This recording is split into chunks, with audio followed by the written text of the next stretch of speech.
நாங்கள் இங்கே ஸ்ரீராமச்சந்திரன் மாதிரி எங்கள் ராமச்சந்திரனை தாங்குகிற கட்சி,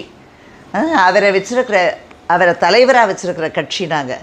அதனால் பாதம் தாங்கி பழனிசாமி கரெக்டு தான், ரொம்ப நல்லா சொல்லியிருக்கீங்க. பாதம் தாங்கிங்கிறது இருந்தால் தான் மேலே நேராக நிற்க முடியும் அந்த பர்சன். நீங்கள் பாதம் தாங்கின்னு கிண்டலாக சொல்ல வேண்டாம். நீங்கள் பாதம் தாங்கினதெல்லாம் யாருக்கு தெரியும்? இப்போ பாதம் தாங்கிங்கிறத சொல்கிறீங்க நீங்கள்.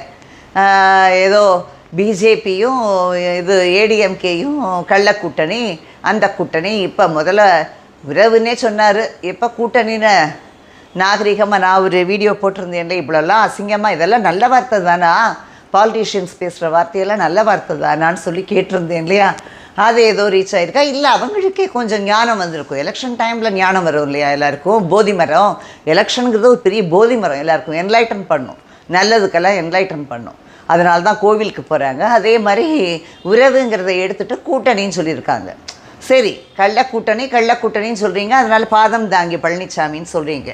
நீங்கள் உங்கள் இதில் எல்லாருமே பாதம் தாங்கலையா? மிஸ்டர் எம்கே வந்து சர்க்காரியா கமிஷன் சொல்லி அது வெளியில் வரும்போது யாரோட பாதத்தை தாங்கினார்? எப்படி அது வந்து சர்க்காரியா கமிஷனை எடுத்தாங்க? அந்த ரிப்போர்ட்டு கமிஷன் கொடுத்த சர்க்காரியாங்கிறவருக்கு கொடுத்த கமிஷனையே அந்த கமிஷன் கொடுத்த ரிப்போர்ட்டே ஒன்றுமே இல்லையே.